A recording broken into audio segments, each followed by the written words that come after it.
তার উপরে একটা ঘর ভেঙেছিল, উজান থেকে ভেঙে আসছে আইসা ওই একটা গালা ছিল। আচ্ছা আচ্ছা, ওই গালা ভেঙে একদম নদীর ভিতরে জমির ভিতরে ঢুকে গেছে। আচ্ছা আচ্ছা, ঘরটা কোথার? মানুষের ঘর, থাকার ঘর? মানুষের ঘর, থাকার ঘর। কোথা থেকে এসেছে জানেন? উজান থেকে। নমস্কার প্রিয় দর্শক, আমি বিকাশ, আপনারা দেখছেন গ্রামীণ সমাচার। প্রবল বন্যার স্রোতে ভেসে গেল একটি আস্ত ঘর, আর সেই ঘর সোজা ঢুকে পড়ল লাউ জাংলার ভেতরে।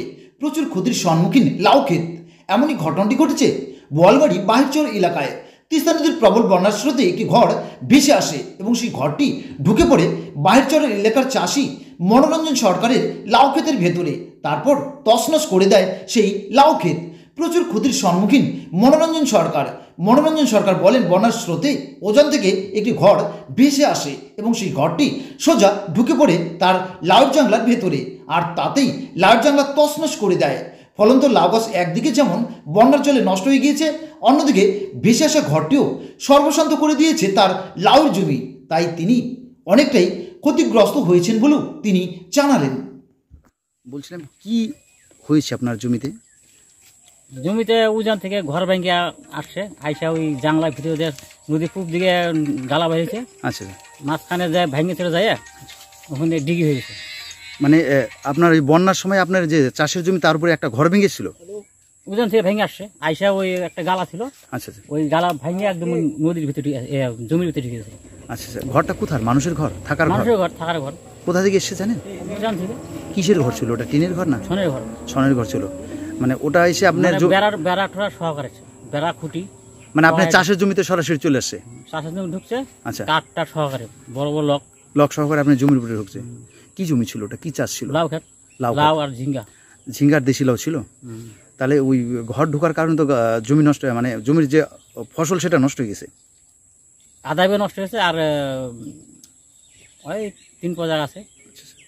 আধা বিঘা 1.5 বিঘা নষ্ট হয়েছে। লাউ কি ফলতে শুরু করেছিল? আসনা কাটি নিয়ে আসি। আচ্ছা আচ্ছা, যে সাইডটা ভালো আছে ওটা কাটি নিয়ে আসি। আচ্ছা আচ্ছা, মানে কিছুটা জমি নষ্ট হয়ে গেছে। অনেকটা জমি।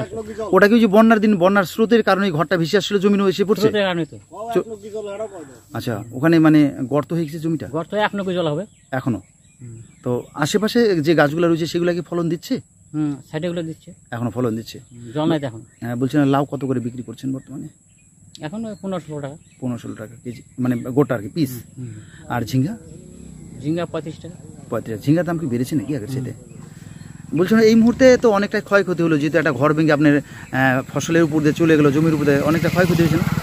বিশাল ক্ষতি হয়েছে। বিশাল ক্ষয়ক্ষতি হয়েছে। বলছেন আবার কি চাষ লাগাবেন? এখন কি লাগাবো, এখন তো লাগানো কোনো মানে জমি এখনো তৈরি করা যাবে না, ভেজা রয়েছে। আর যে জমিতে জল রয়েছে, আর যে গাছগুলোর মধ্যে যে গাছগুলো এখনো জীবিত রয়েছে বা সতেজ রয়েছে সেই গাছগুলো কি অবস্থায় রয়েছে এখন? ওগুলা এখন তো আপাতত বোঝা যায় আছে ভালো, মানে ফলন দিচ্ছে তো?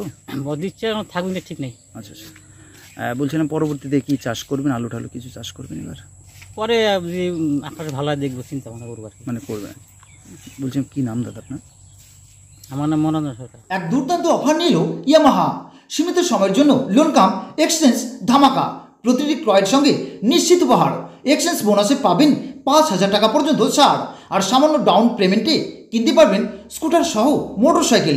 থাকবে প্রতিটি স্কুটারে ফুল ট্যাঙ্ক পেট্রোল এবং প্রতিটি মোটরসাইকেল ক্রয়ে 500 টাকার পেট্রোল। তাই বিলম্ব নয়, যোগাযোগ করুন হলদিবাড়ি ইয়ামাহা, দেশবন্ধু রোড, হলদিবাড়ি।